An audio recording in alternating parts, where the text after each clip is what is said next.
The silence came first, not the peaceful, welcome hush of the woods I'd grown to know, but something deeper, a dead silence. It fell on the Appalachian Mountains like a shroud, suffocating the life out of every sound. I noticed it a week ago while I was outside splitting firewood. The incessant thrum of cicadas, a constant pulse in this humid valley, just stopped. I paused, axe mid-swing, and listened. Nothing. No songbirds, no rustle of leaves, not even the drone of a distant plane. The air felt heavy, still. I stood there for a full minute, confused, before a bead of sweat rolled down my temple and I shrugged it off as a fluke. Maybe the heat was getting to them. But the silence held. It stretched from the morning into the afternoon, and then into the evening. I sat on my porch, shotgun propped against the railing, and watched as the sun bled into the sky, painting the clouds in violent streaks of crimson. I felt a chill that had nothing to do with the setting sun. The usual nocturnal chorus, the hoot of a great horned owl, the skittering of mice in the underbrush, the low croak of a bullfrog from the creek bed, it was all gone. My cabin, a small fortress against the wild, suddenly felt hollow, exposed. The quiet was louder than any noise I'd ever heard. It screamed a warning I couldn't understand. I woke up the next morning and the quiet was still there. I tried to dismiss the growing unease. Maybe it was a weather phenomenon, some strange atmospheric pressure that was dampening sound waves. I tried the radio, but all I got was static. I checked the phone line, it was dead. The quiet had cut me off completely. It was later that day, as I was whittling a new handle for my axe, that I heard the first sound. It wasn't a natural sound. It was the low, mournful howl of a lone wolf. My head snapped up. I knew this area. There hadn't been a wolf pack here in 50 years. I held my breath, listening. The sound was too perfect, too clean, like it was recorded and played back. It was a single note of sorrow held for too long. Then it cut out abruptly, leaving the dead silence in its wake. My heart hammered against my ribs. I picked up my shotgun and loaded it, the metallic clicks of the action sounding like gunshots in the oppressive quiet. Over the next few days, the sounds came more frequently. They were always alone, isolated. A rustling of leaves that sounded like 1,000 papers being crumpled at once, a sound that could never come from the wind. A bird's call, a chickadee's bright song, but it was off-key like a broken instrument, the final note warping into a discordant shriek. Each time I felt a wave of nausea, a primal fear that had nothing to do with bears or bobcats. This was something else. This was a mimicry. It was learning. The real warning came 2 nights later. A heavy storm rolled in and the wind howled through the trees. The world was finally loud again. I almost cried with relief. I sat by the fire, a steaming mug of tea in my hands, listening to the rain beat against the tin roof and the trees groan under the force of the wind. I didn't care that the power was out. The noise was a comfort, a blanket of normalcy in a world gone mad. Then I heard it, a whisper, faint but clear, carried on the wind. It was coming from the storm itself. It was my mother's voice. "Jakey, honey, come outside." My blood ran cold. My mother had died 5 years ago. I stood up so fast, chair clattered to the floor, the sound swallowed by the storm. I stared at the door, a cold knot forming in my stomach. The voice came again, closer this time. "Don't be scared, son. The woods miss you." It was perfect. The same cadence, the same soft, southern drawl. I knew it wasn't a hallucination. There was no way anyone was outside my cabin in this storm. I felt a terror unlike anything I had ever known. It wasn't just a mimicry, it was a mockery. I couldn't hear the sounds outside, but the thought of them still echoed in my mind. That night, I didn't sleep. The storm passed by morning and the silence returned. But it wasn't the same. It was no longer just an absence of sound, it was an active presence. The air vibrated with a malevolent energy, a quiet that seemed to be listening. I knew I couldn't stay here. I had to get out. My truck was out of gas, so I had to make the 10-mile hike to the nearest town, Willow Creek. I started my trek, moving slowly, carefully. Every step I took felt like a thunderclap. The snap of a twig, the crunch of dead leaves under my boots, a sharp intake of breath. All felt like my foot would hover over the ground, feeling for a stable patch of moss or a smooth rock, before I gently set it down, transferring my weight with excruciating care. The silence followed me. It clung to me, thick and oppressive. The woods themselves seemed to be holding their breath. A chipmunk darted across the trail, stopping to stare at me, its small body quivering. Its nose twitched, its little mouth open. I waited for the sound, the squeak of its call, the rustle as it scampered into the brush. But there was nothing. It just stared at me, its tiny eyes like black beads, and then it fell over, its body going rigid. The chipmunk was dead, and it died in complete silence. I came to a small clearing, and the world came alive again, but in the wrong way. The air was filled with a horrific cacophony. The shrill cries of a flock of crows, the frantic chirping of unseen crickets, the deep guttural growl of a bear. It was a symphony of fear, a collage of sounds that were all wrong. The crow cries were a frantic, high-pitched repetition of the same sound like a broken record. The cricket's chirping was a frantic, inhuman stutter. The bear's growl, a sound I knew well, was distorted, warped into a monstrous, liquid gurgle. I pressed my hands to my ears, the oral assault of physical pain. I gritted my teeth, closed my eyes, and forced myself to stay still. My training kicked in. A panicked response is a dead response. I stood there, a stone statue in the middle of a sonic maelstrom, waiting for it to pass. Then, as suddenly as it began, it was gone. I took a deep, shuddering breath, the air burning in my lungs. I was still alive. I reached the old two-track road that led to Willow Creek. The emergency siren, a relic from the 50s, stood atop a telephone pole, its old metal frame rusted and pitted. I knew it was connected to the town's emergency broadcast system. It had been decades since it was last used, but it was there, and it was a possibility. The phone lines were down, and the radio was out. This old analog system was my only hope. I pulled out my multi-tool, a battered Leatherman that had seen more than its fair share of use, and began to climb the pole. As I neared the top, I heard a sound that made my blood freeze. It was a familiar, rhythmic sound that was deeply woven into the fabric of the woods. A saw. A chainsaw. It was a sound that meant someone was nearby. My heart leaped. Another human being. I swung my leg over the top of the pole, my foot catching on a wire. A small, rusty piece of metal on the siren mechanism broke off and clattered to the ground below. The sound was deafening, a clang that echoed for what felt like an eternity. The chainsaw sound stopped. The silence came rushing back in, an immediate, jarring vacuum. I froze, clinging to the pole, my body a statue of fear. I knew my momentary slip-up had given me away. Then a new sound came from the woods. A man's voice. "Hello? Anyone there?" It was a perfect imitation of a human voice, the words clear and full of a fake, manufactured concern. I knew it was the entity. It was using the chainsaw sound, the classic sound of a woodsman, to lure me in, and it had worked. I clung to the pole, my heart hammering in my chest. I couldn't move, I couldn't breathe. The voice came again, closer this time. "I heard something. You okay? I think my saw is on the fritz." It was a horrifyingly accurate portrayal of a man in the woods, but I knew. I had heard the chainsaw sound. It was too perfect, and the silence that followed was too final. I had to get to the town. I had to warn them that the silence was a monster, and it was waiting. As I reached the bottom of the pole, the voice came again, closer still, from the dense underbrush to my left. It was no longer a man's voice. It was a child's. "Daddy, are you here?" I froze. I don't have a child. I was never married.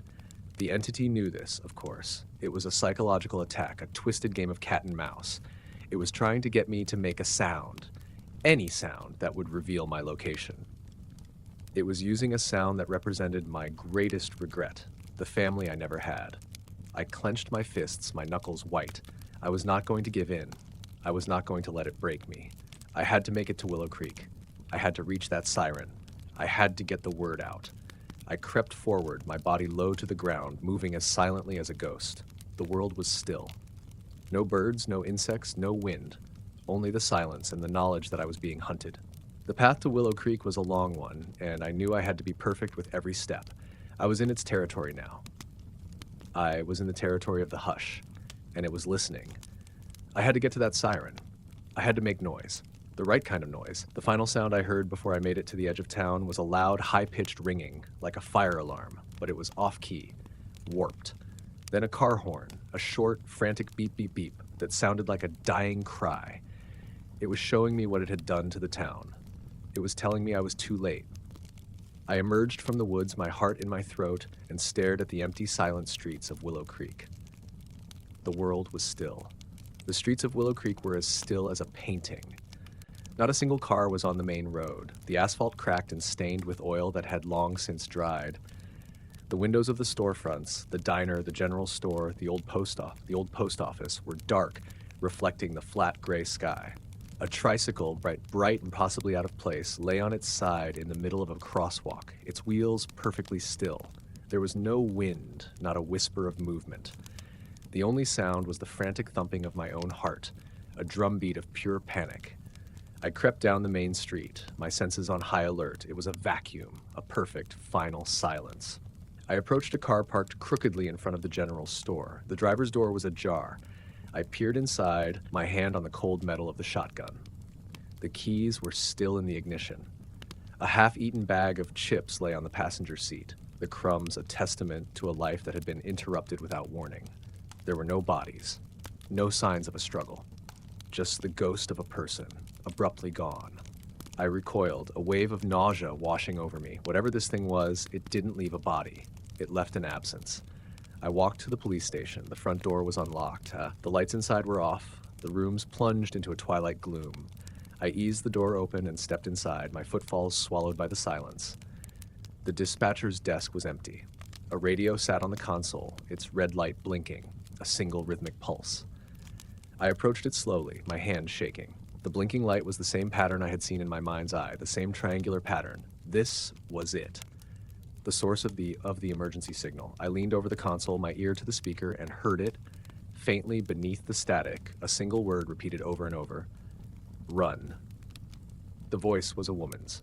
It was strained, terrified, but clear. It was a plea, a warning, but it was also a trap. I pulled my ear away from the speaker, a new kind of dread settling over me. The entity wasn't just a mimic, it was a baiter. It had learned a phrase of human fear and was using it to draw in new victims. I smashed the radio with the butt of my shotgun, the sharp crack of plastic and metal a welcome sound in the oppressive silence. I knew I couldn't stay here. The town was a death trap. I had to keep moving, but where? The wilderness had proven to be its territory, and the town was its graveyard. There had to be an answer, a weakness. I had to find a way to fight back. I left the police station and made my way to the town church, a small, white building with a steeple that looked impossibly fragile against the brooding sky. The front doors were wide open. I stepped inside. The air was thick with the scent of old wood and dust. The pews were empty. A hymnal lay open on one of the benches, a small, black Bible resting beside it. I walked to the front of the church, to the altar. There was a single note, handwritten on a scrap of paper, lying on the lectern. It was a simple message, written in a shaky, almost unreadable hand. It hates the sound of a human heartbeat. I stared at the words, my brain struggling to process the information. It was a riddle. How could a creature that hunts by sound hate the sound of a heartbeat? It didn't make sense. But I knew it was the first real clue I had found. I tucked the note in my pocket. It was a lead, a sliver of hope. But I wasn't going to fall for it. I wasn't going to make a sound. I was going to use my silence as a weapon. I slipped out of the church, moving like a ghost. I knew the creature was watching me, waiting for me to make a mistake. I had to move, but I had to do it silently. I had to become the quiet, a shadow in a world of absence. I began to make my way to the old town library, an even smaller building set back from the road. The library was my only real hope of finding more information. The emergency radio message had been a warning, the church note a clue, but the library with its dusty old books was my best bet for a story, something that could give me answers. I approached the building, its front door ajar. I eased it open, the hinges groaning in protest. I froze, my eyes wide, waiting for a sound. Nothing. I slipped inside. Something that could give me answers. I approached the building, its front door ajar. I eased it open, the hinges groaning in protest. I froze, my eyes wide, waiting for a sound. Nothing. I slipped inside. The air was cool and smelled of paper and old knowledge. I walked to the back of the library, to the non-fiction section, and began to search.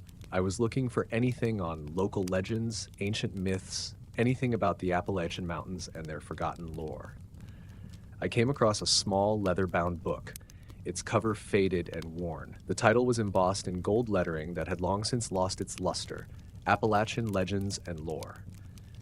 I took it from the shelf and opened it, flipping through the brittle, yellowed pages. I found a chapter titled The Hush. My hands trembled as I read the words. It was a legend passed down through generations of a creature that hunted by sound. The story was a simple one, a cautionary tale told to children to keep them quiet in the woods. But the details were terrifyingly familiar. Any sound that was a perfect repetitive beat. The note in the church had been a deliberate misdirection, a half-truth to bait me into making a wrong move. I closed the book, my mind reeling. I had my answer. I had to find a sound, a rhythm, to fight the hush. But how? My shotgun was a weapon of sudden, jarring noise. It was the last thing I should use. I needed something with a rhythm, something that would repel the entity without drawing it closer. I looked around the library, my eyes scanning the shelves. I was looking for something, anything, that I could use. My eyes fell on a set of antique drums. A small, worn drum set sitting in the corner, a relic from a forgotten music class. I approached the drums, my fingers itching to touch them. As I stared at the drums, I heard a sound from outside.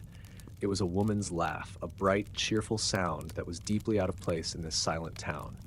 I froze, my body rigid with fear. The laugh came again, closer this time, and then a man's voice, a deep, easy laugh, followed by the joyful shriek of a child. A family. A small, perfect family.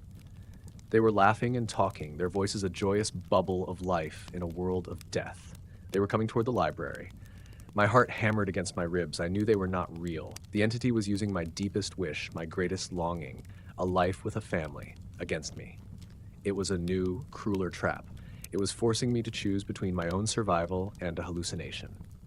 If I made a sound to warn them, I would give myself away. If I let them walk inside, they would be consumed. I had to choose. I had to fight back. I looked at the drums, then at the ajar door. If I made a sound to warn them, I would give myself away.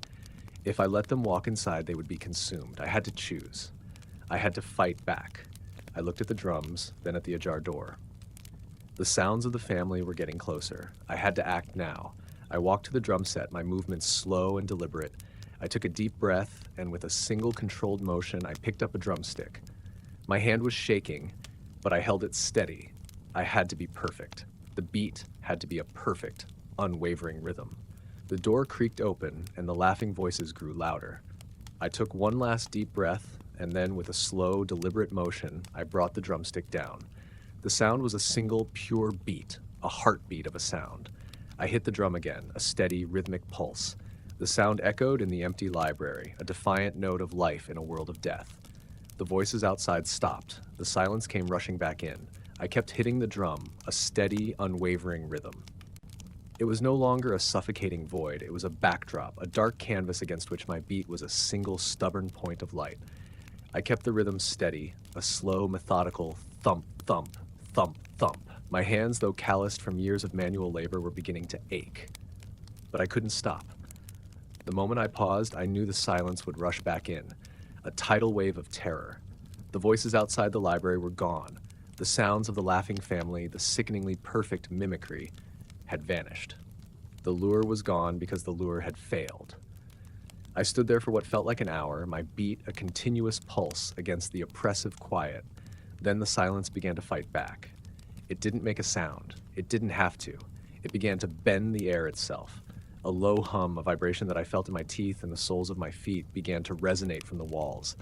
It was a frequency so low it was almost inaudible, but it was there. A subtle but persistent pressure. It was trying to destabilize my rhythm, to break my concentration. The hum grew, a slow, grinding vibration that made the dust on the shelves tremble. I felt a dizzying wave of nausea wash over me. I wanted to stop, to cover my ears, to scream, but I couldn't. I had to hold the beat. The low hum turned into a high-pitched whine, a sound that drilled into my skull. My ears began to ring, a sharp, piercing note that seemed to come from inside my own head. It was a full frontal assault on my senses. The book had said it was repelled by rhythm, but it was also a creature of chaos. It was trying to create a sound so discordant, so painful, that I would be forced to break my perfect beat. I gritted my teeth, my jaw tight with pain. My hands were slick with sweat, but I didn't stop. Thump, thump, thump, thump. The sound of the drum was my anchor, my only weapon. I closed my eyes, focusing on the simple, repetitive motion. The world around me dissolved into a maelstrom of discordant sound and physical pain. I felt a stinging sensation in my ears, and when I opened my eyes, a thin trail of blood was trickling from each of my ears. The entity was not just a mimic, it was a weapon. It was using sound to cause physical harm. Then, as suddenly as it began, the assault stopped. The high-pitched whine vanished, and the low hum faded into nothing. The silence returned, but it was different. It felt angry. It was no longer just empty. It was a coiled spring, ready to strike. I lowered the drumstick, my body trembling with exhaustion and relief. I had won this round. But the game was far from over. I looked at my watch. It was nearing dusk. The sky outside the library was turning a bruised purple, the light a dying gasp. I had to get to the siren. I had to get the word out before it was too late. I moved to the window, peering out into the street. The town was still. But I had a feeling I wasn't alone. I slipped out of the library, the shotgun held tight in my hand. I moved with a new sense of purpose. The fight wasn't about being quiet anymore. It was about being deliberate. I had to create a rhythm, a steady, unwavering sound that would repel the entity. I had a theory. The entity was a sound hunter drawn to chaotic noise. A steady, repetitive beat was anathema to it. It couldn't mimic it. It couldn't corrupt it. It was a sound of life, and the entity was a sound of death. I began to walk, my boots making a slow, rhythmic crunch on the gravel. Crunch, crunch, crunch. The sound was a low, steady beat. It wasn't a loud sound, but it was a perfect, repetitive beat. I watched the shadows, waiting for a reaction. Nothing. I continued my rhythmic walk, my eyes scanning the empty buildings. I felt a new confidence. I had a weapon. I had a way to fight back. I was nearing the edge of town where the road turned back into a dirt path that led to the siren when I heard a sound. It was the sound of a human cough. A short, dry, hacking cough. My blood ran cold. It was the wrong kind of sound. It was an involuntary sound. It was human. I ducked behind a rusted-out pickup truck, my heart hammering in my chest. I scanned the area, my eyes searching for the source of the sound. I saw a man, old and frail, standing on the porch of a small white house. He was holding a cane, his shoulders stooped. He looked at me, his eyes wide with fear. He wasn't a lure, he was real. The man's lips moved, and I saw the terror in his eyes. He raised his hand, gesturing for me to be quiet, a frantic, desperate motion. Then a new sound came from the house, a short, sharp cry of a woman. The man's eyes welled with tears. He pointed to the house. I knew what I had to do. The man was a victim. His family was in there. The entity was luring him and anyone who might come to help with the sounds of their loved ones. I was the only one who could save them. But if I ran to them, if I broke my rhythmic walk, I would give myself away. The entity would be on me in an instant. The man was still standing on his porch, his body trembling, the silence of the town, a physical weight on his shoulders. He mouthed the words, "Please help us." The temptation was agonizing. Every instinct in me, every last shred of humanity I still possessed, was screaming at me to help him. But my survivalist training, the lessons I had learned in the field and in the woods, told me it was a trap. It was the ultimate test. It was a choice between my own life and the lives of a family I had never met. I looked at the old man. His eyes were not a hallucination. His fear was real. His family's cry was real. The entity was just using their fear to lure me in. I had to be careful. I had to be smart. I took a deep breath, and with a slow, deliberate motion, I raised my shotgun. The man flinched, his eyes wide with terror. I didn't point it at him. I pointed it at the ground. With a precise, rhythmic motion, I began to tap the butt of the gun against the hard dirt. Tap, tap, tap, tap, tap, tap. The sound was a low, muffled beat, but it was a perfect rhythm. I kept it going, a steady, unwavering pulse. I looked at the old man, a silent message in my eyes. Stay there. Don't move. Don't make a sound. The old man seemed to understand. He nodded, his body trembling, but he didn't move. He stood on the porch, a silent sentinel, watching me as I kept up my rhythmic tap.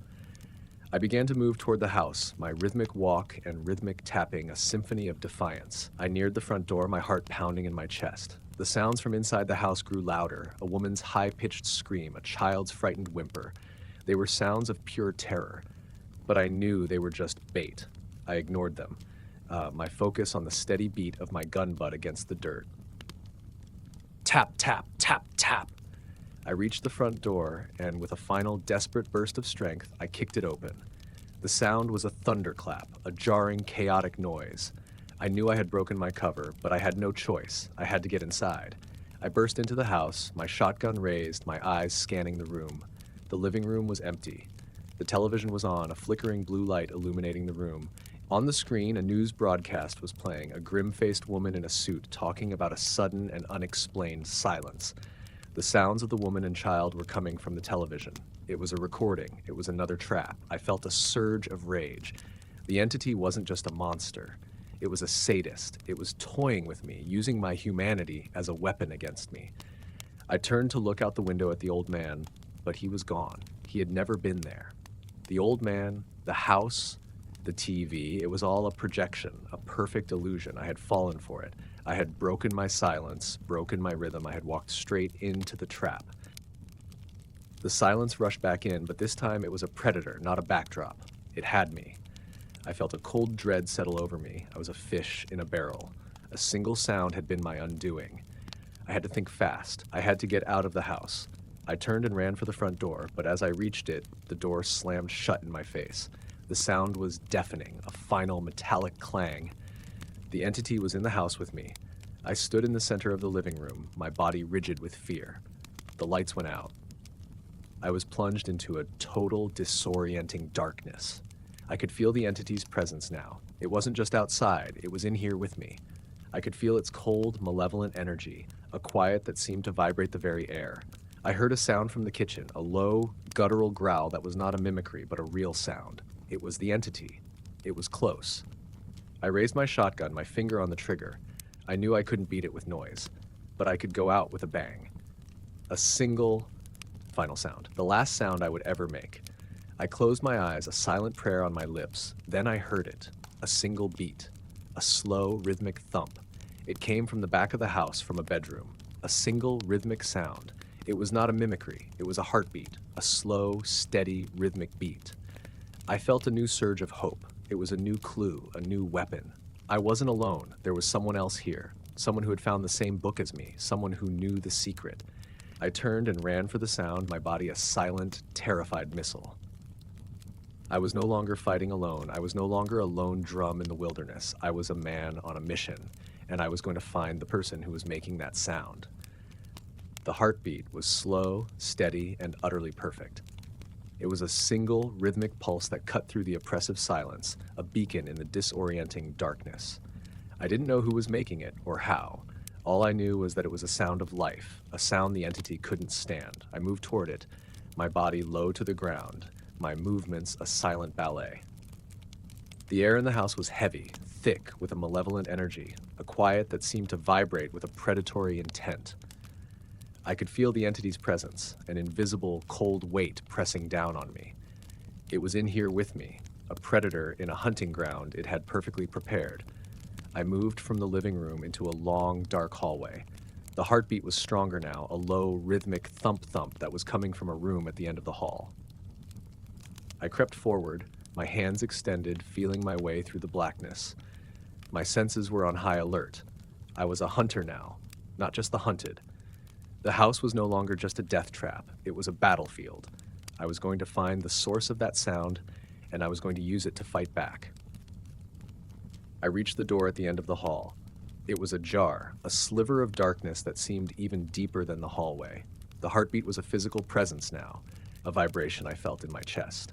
I eased the door open, the hinges groaning, a sound that felt like a thunderclap in the oppressive quiet. I slipped inside and closed the door behind me, the soft click of the latch a terrifying finality.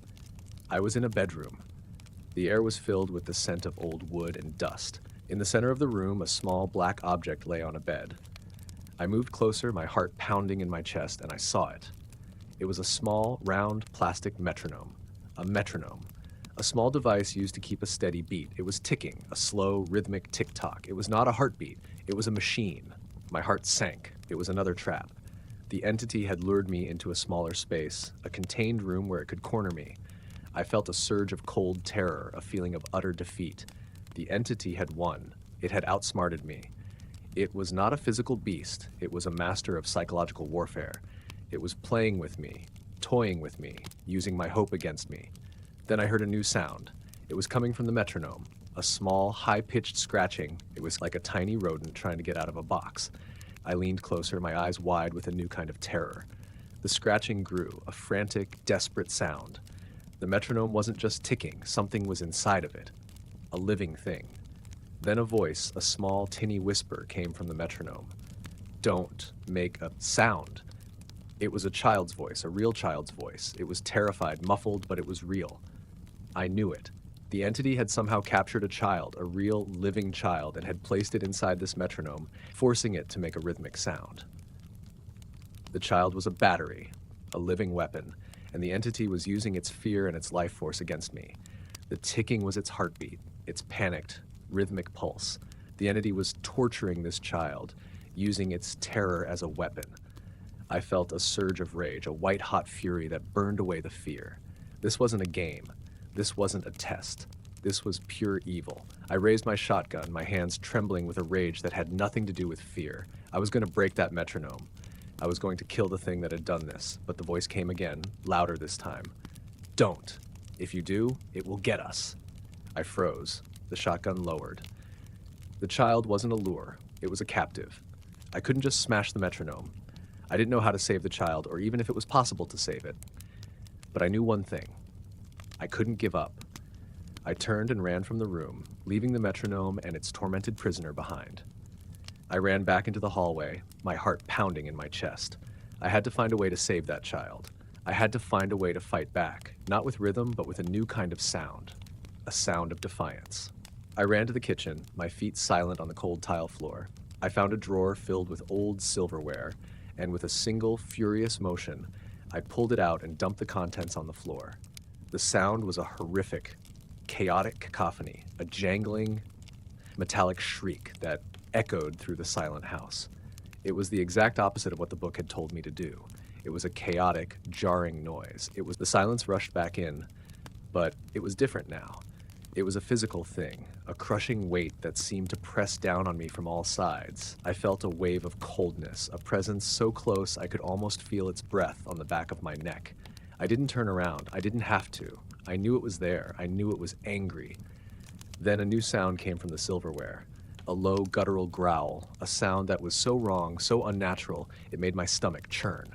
The creature was mimicking the sound of a beast, a predator, but it was doing it with the sound of silverware. It was a new kind of terror, a corruption of the very fabric of sound. It was turning my defiance against me. I ignored it. I had to. I had to find a way to fight back. I had to use the one thing I had that it didn't. My mind, my ability to think, to reason, to plan. I had to find a way to create a sound that was so unique, so personal, that the entity couldn't mimic it. I ran to the basement door and opened it. The air was cool and smelled of damp earth. I felt a new sense of hope. The basement was a place of tools, of machines, of things that made noise. I slipped inside and closed the door behind me. I fumbled in the darkness, my hands searching for a light switch. I found it, and with a single, purposeful motion, I flicked it. The overhead light flickered, then came to life, illuminating the room in a pale, yellow glow. The basement was a treasure trove of sound. There was a workbench, a collection of old power tools, a washing machine, a furnace, 100 different things that could make a sound. But I wasn't looking for just any sound. I was looking for a specific sound, a sound that was so deeply personal, so uniquely human, that it couldn't be corrupted. I found a small, rusted toolbox on the workbench. I opened it and rummaged through the contents. I wasn't looking for a hammer or a screwdriver. I was looking for a single perfect thing. I found it. A small circular metal object, a spare part for an old machine. It was a simple, mundane object, but in my hands, it was a weapon. I held the object, my mind racing. I was going to create a sound, not a loud sound, not a rhythmic sound, a sound that was a testament to my humanity. I began to hum, not a loud hum, a low, soft, barely audible hum, a tune that I had learned as a child, a lullaby my mother used to sing to me. It was a melody, a perfect flowing series of notes. It was not a rhythm, it was a song. The entity's presence in the room seemed to waver. It was confused. It had been hunting me with mimicry, with chaos, with rhythm, but it couldn't mimic a melody. It couldn't corrupt a song. A song was a sound of emotion, of humanity. It was something it could not understand, something it could not replicate. I hummed the tune, a slow, melodic series of notes. The cold, oppressive feeling in the room began to recede. It was still there, but it was weaker, a distant echo of its former self. I had found its weakness. It was not a creature of sound, it was a creature of noise. It could mimic noise, it could corrupt noise, but it couldn't create a song. I stopped humming. The silence rushed back in, but it was different now. It was a tense, expectant silence, a silence that was waiting for me to make another move. I had a new plan. I was going to find a way to use melody against it. I was going to turn the very thing that made me human into a weapon. I looked around the basement, my eyes scanning the old, rusted tools, and I needed to find a way to amplify my sound, to turn my humming into a weapon. I found an old, rusted metal bucket.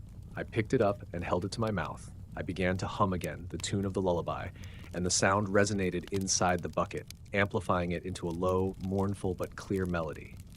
The sound was not a noise, it was a song. It was a melody of defiance.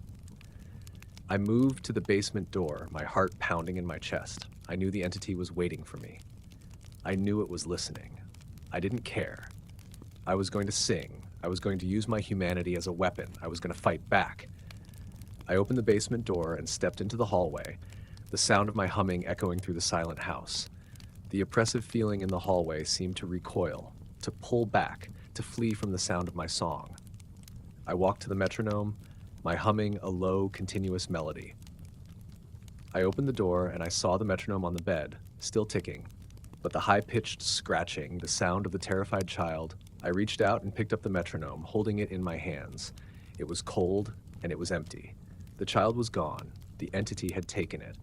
My heart sank. I had been too late. I had found the way to fight, but I had lost the battle. The entity had taken the child, its tortured heartbeat, a new tool for its arsenal. It had used the child's fear to lure me in, to test my resolve, to make me a witness to its cruelty. I had lost. I had failed.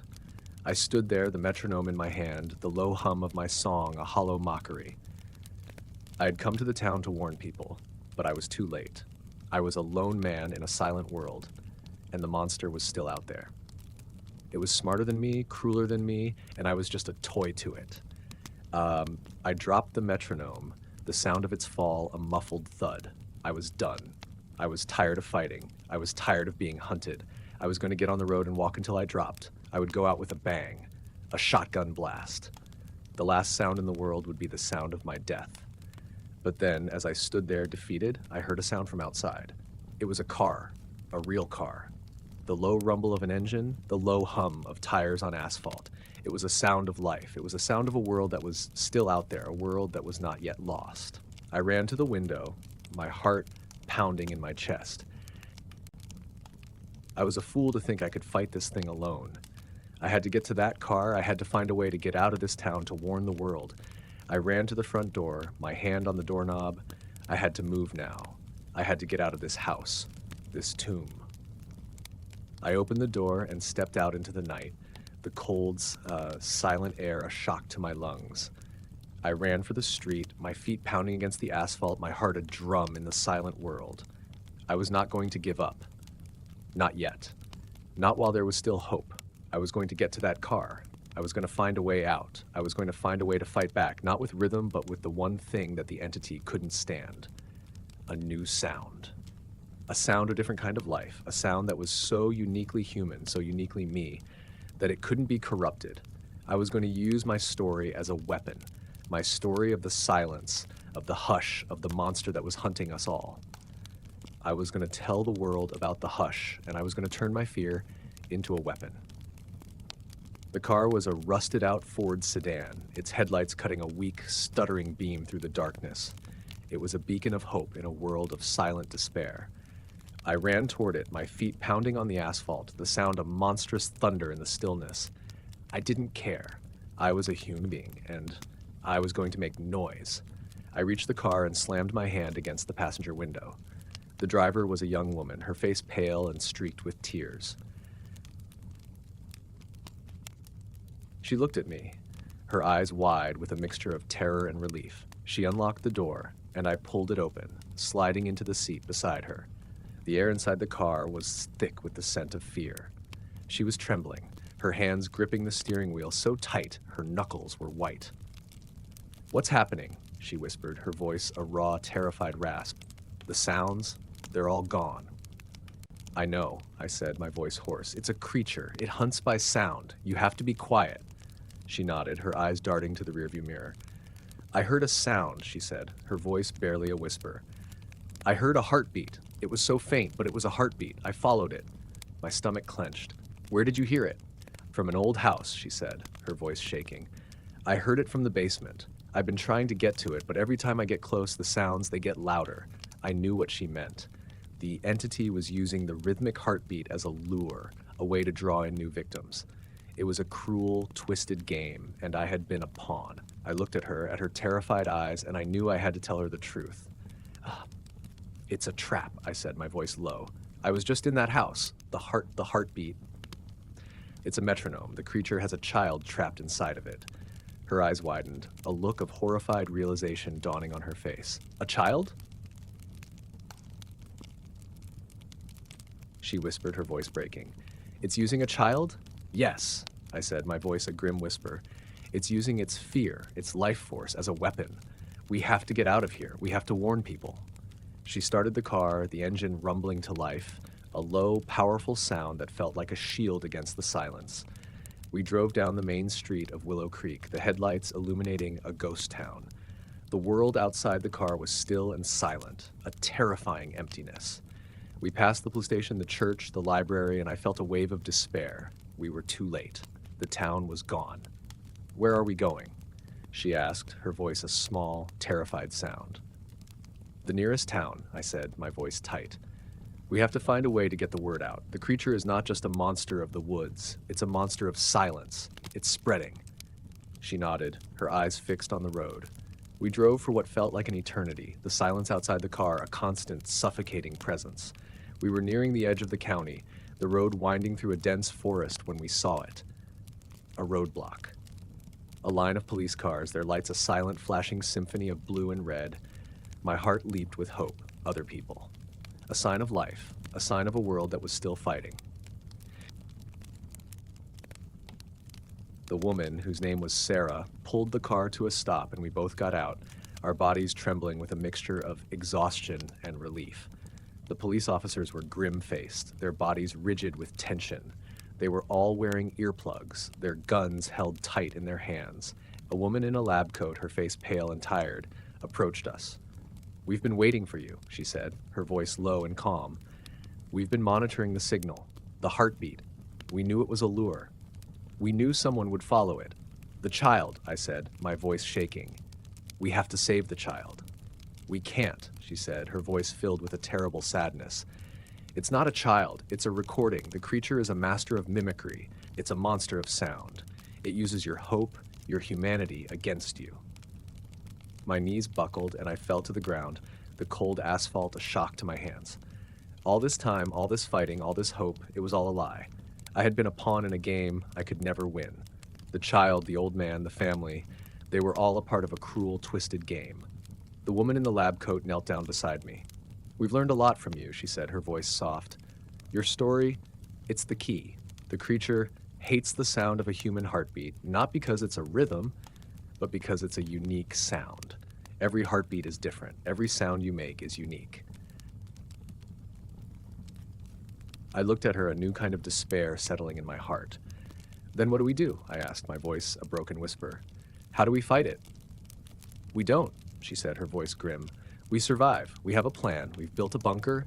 It's soundproof. We're going to use your story, your experience, to teach others how to survive. We're going to create a new kind of world. A silent one." My stomach churned.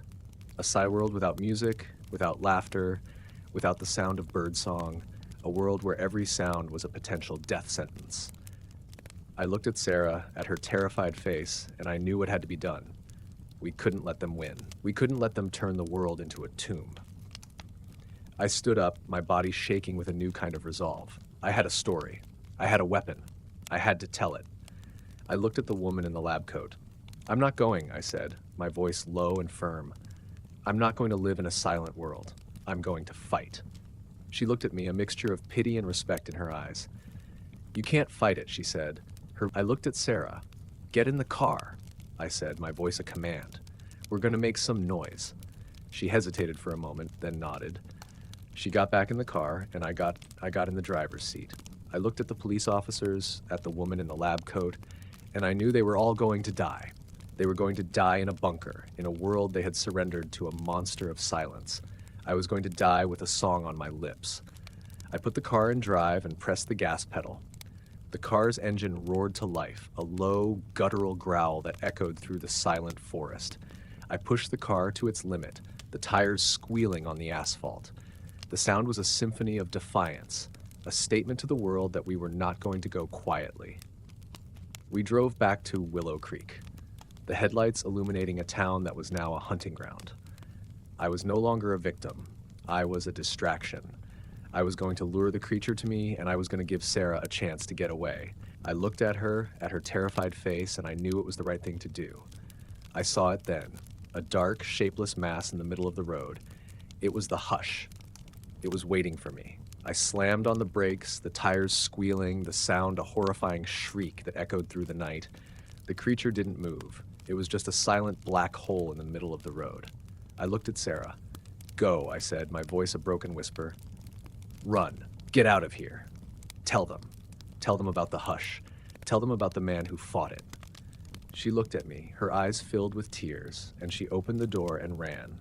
I watched her go, a small, terrified figure disappearing into the darkness. I was alone, a single man in a world of silence facing a monster of sound. I opened the door and I stepped out, the shotgun held tight in my hands. I looked at the creature, a dark, silent void. I raised the shotgun and I began to sing, a low, mournful lullaby, the song of a man who was going to die, but not in silence. The creature moved toward me, a slow, deliberate glide. It was a silent, graceful dance of death. I kept singing, my voice a defiant, trembling whisper. I was going to go out with a sound that was uniquely mine, a sound that couldn't be corrupted. I closed my eyes, and I kept singing. The last sound I would ever hear was the sound of my own voice, a final, defiant note of humanity in a world of silence.